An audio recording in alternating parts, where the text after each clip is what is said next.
Happy Tuesday, everybody. Thanks for tuning in for our market update. Today is the 16th of March 2021. As usual, we'll provide our insight of the market. But before I start the market, I want to show you something different today. Please also stay until the end, as I will show you how I use the main stock indices to find potential stock to invest. A new trader sent us a message on Instagram and asked how much time we spend on trading every day. The answer is not that much. I spend probably about 2 to 3 hours per trading day during the week, sometimes even less. Sounds like an easy job, doesn't it?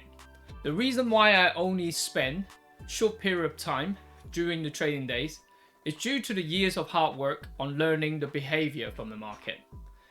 And I have developed some reliable trading system that I trust and I'm confident with them. Of course, every Sunday, our team spend hours to plan our trade for the week. As we know, planning is everything. Once you have the plan in place and a reliable trading system, then trading is simple. I hope I have answered your question, and I'd love to know how much time you spend on your trading days, and do you have a reliable trading system that you can trust? Kindly drop us a message or comment below so we can know how we can help. So let's jump into the chart to show you what we see in the market. So let's start off with the dollar index. We predicted a daily phase 2 last week, which had happened on Tuesday. So you can see seller came back, maybe some profit taken through here, Tuesday, Wednesday, Thursday, okay, and then reached to a potential support level, which is coincide the couple of daily high through here. Price dropping down to hourly, we can see, yeah, buyer tried to step back in through Thursday. We reached to a resistance level, okay. Now this potential trend line looks like it's breaking, okay. So plan A for me, I still want to be a dollar buyer, okay. So plan A could be a break above this 92 area and a retest, okay. That could be one potential that I would go long on dollar. The second potential is, let me go back to the daily, is to pull back a little bit more to the 50 EMA around the 91 area here and look for a smaller pattern, reversal pattern, to go long to the target area 94.60. You can see price through in February. When January tried to push up, February had a little pullback. So one pullback and then buy a step back in, second pullback, then the real move start. It could well be something similar here. So a corrective pattern I'm seeing. So one push down, try, another push down to this level, then the real move comes, okay. Seasonally, let me show you on the seasonal chart. So seasonally, we can see we focus on the purple line, which is the post-election seasonal data. We can see price start to retrace in middle of March, push up a little bit, and then a final push down to around end of March, which is the time right now, then become bullish till April, okay? So this data is provided by marketmakeclear.com. They have a lot of insightful information to help us with trading, so I can plan and predict the movement from dollar much better.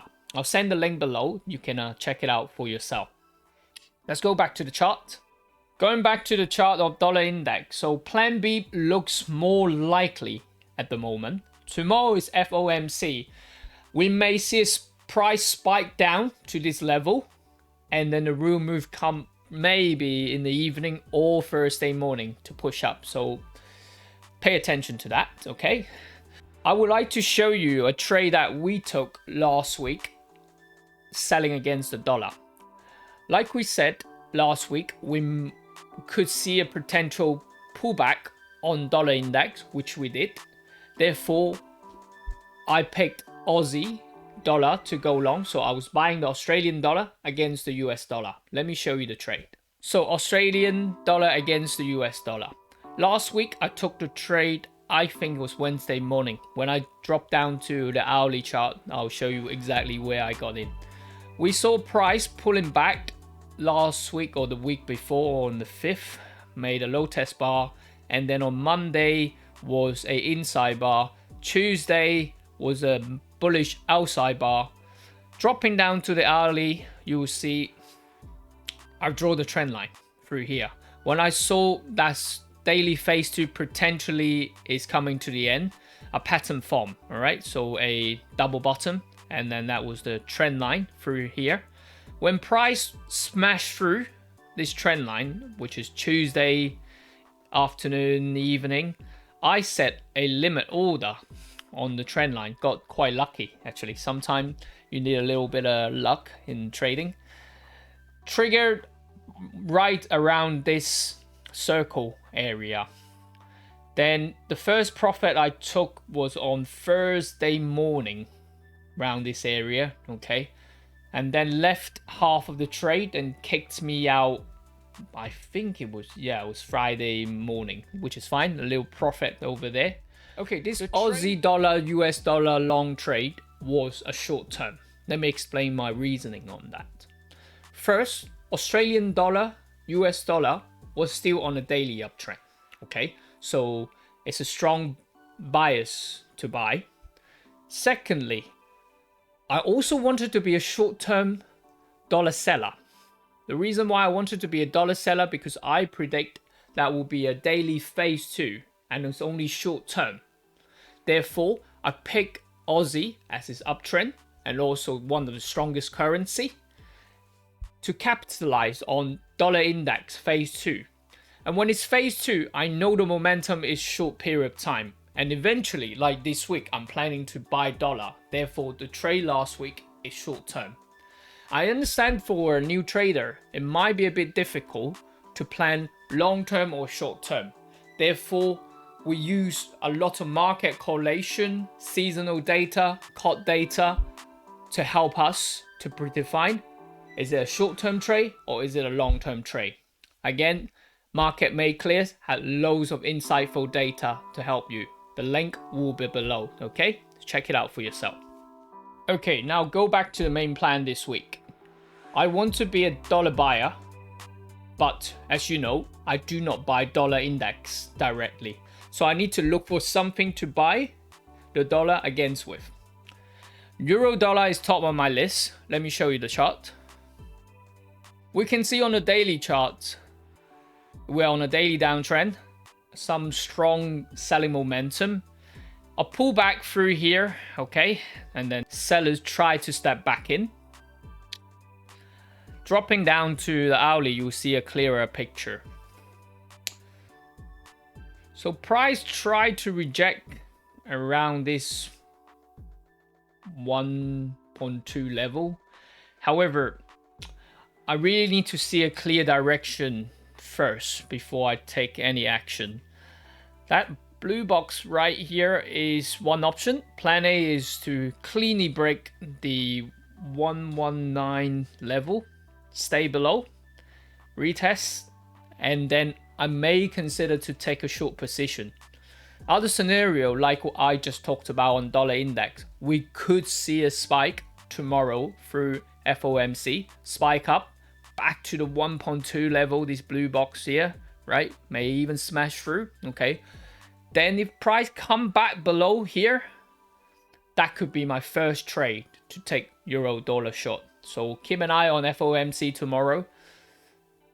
I do not trade news. I trade the reaction produced from the news, okay? So I'm just keeping an eye on how price reacts on the news tomorrow. Another chart that is top of my interest is dollar Swiss. As we can see, it is very bullish on dollar Swiss. We see a lot of weakness on Swissy.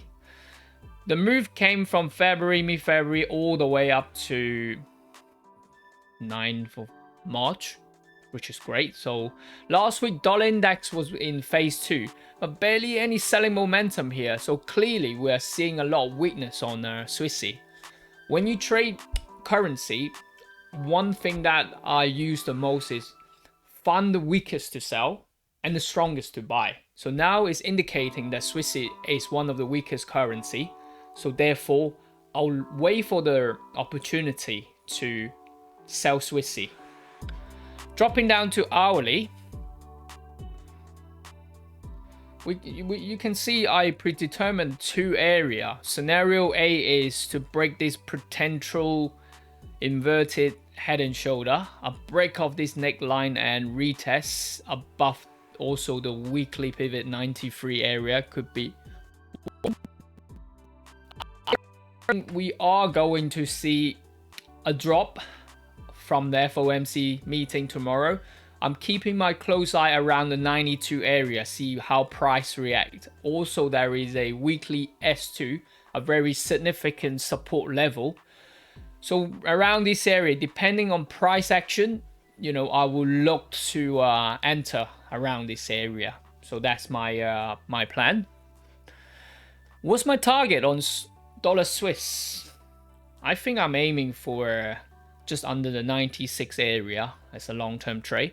You can use a simple trend line just to sort of predict how long the trend will last for. All right. So maybe it's, you know, if we use the last trend, it's above 96. However, there is some sort of resistance, support resistance here. So a 96 area will be an ideal area to aim for. But of course, you should have your own management plan in place. Okay. So that's pretty much it on the FX side. The last part that I want to talk about is the US stock indices. About a week ago, I posted on Instagram saying that the VIX COT data shows commercial are dropping down on the long contract. So the correction on stock indices may be coming to the end. And last week, Dow Jones, S&P 500 both made a new high. So it's very bullish. So what is my plan on the stock indices? I'll show you in the chart. Also, how I use stock indices to pick potential valuable stock to invest, which I'll show you at the end of the video. So stay with me.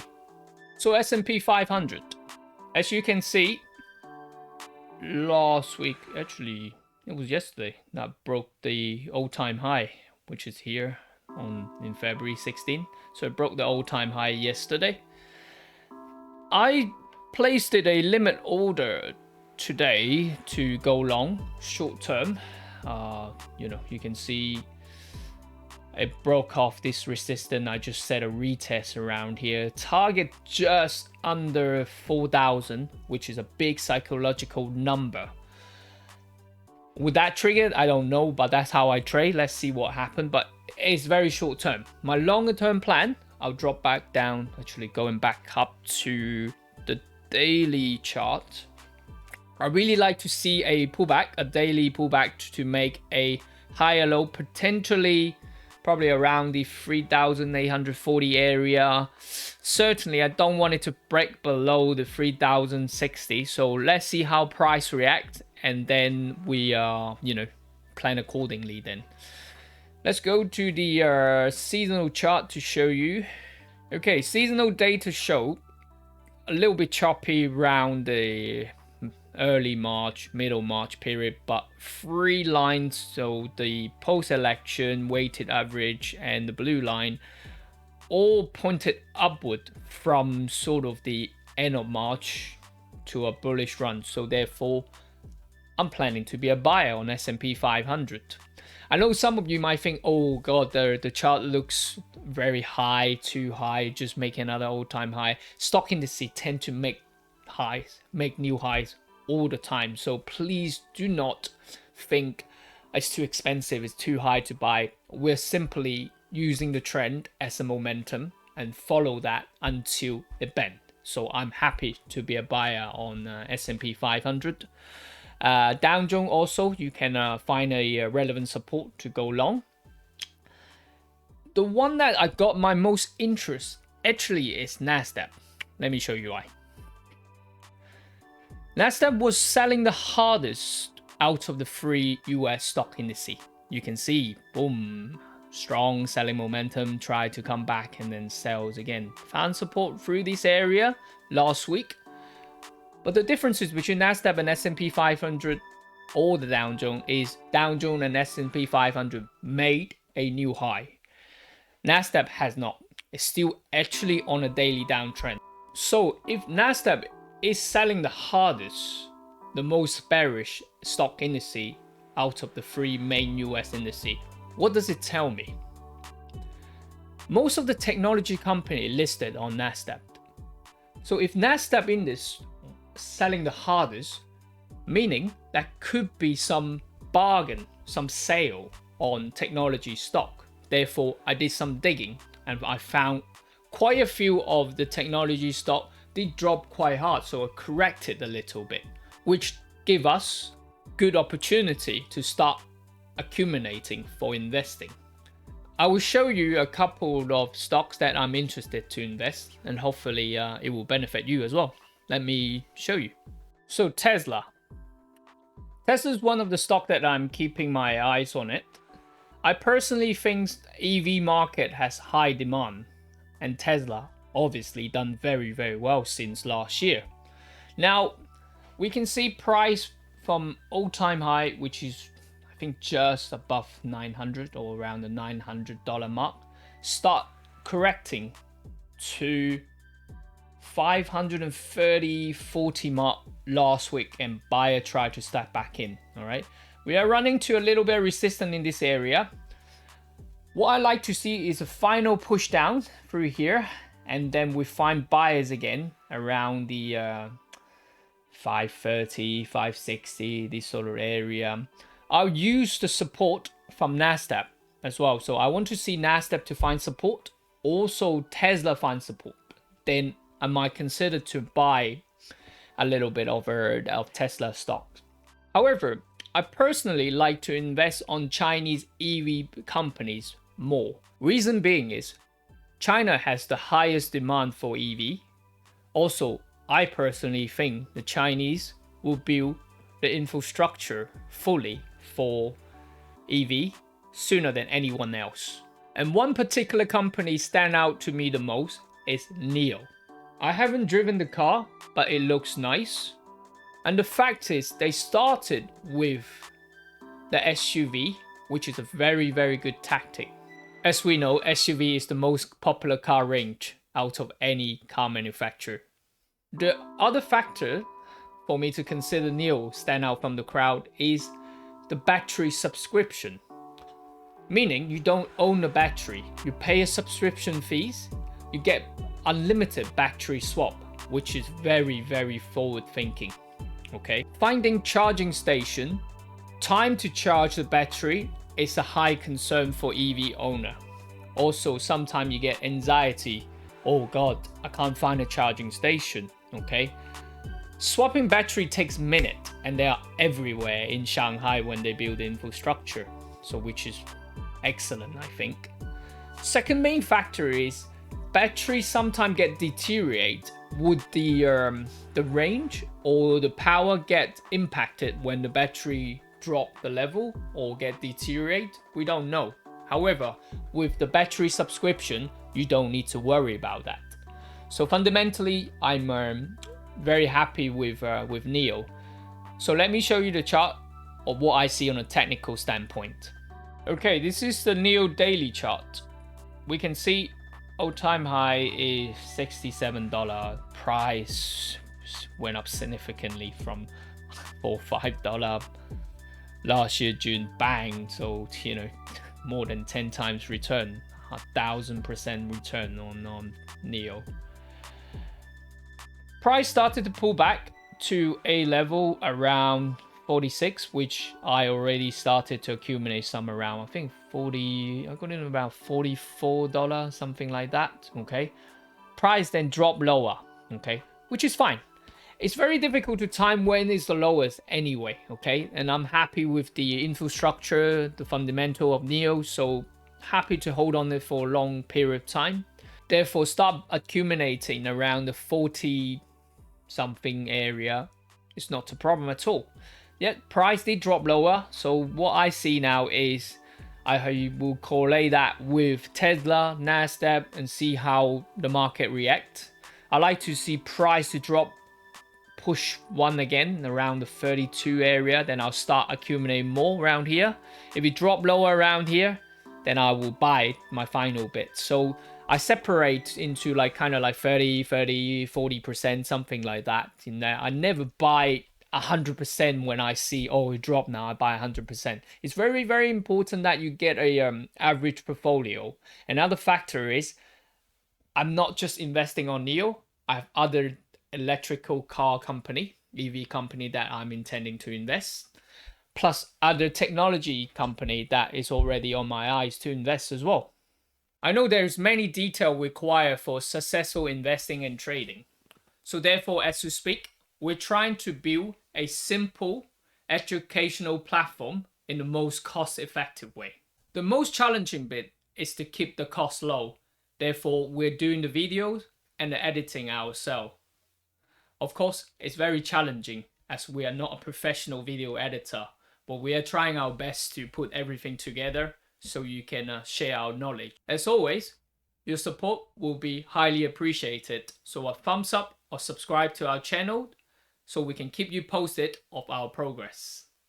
So until next week, happy trading, healthy investing. Thank you.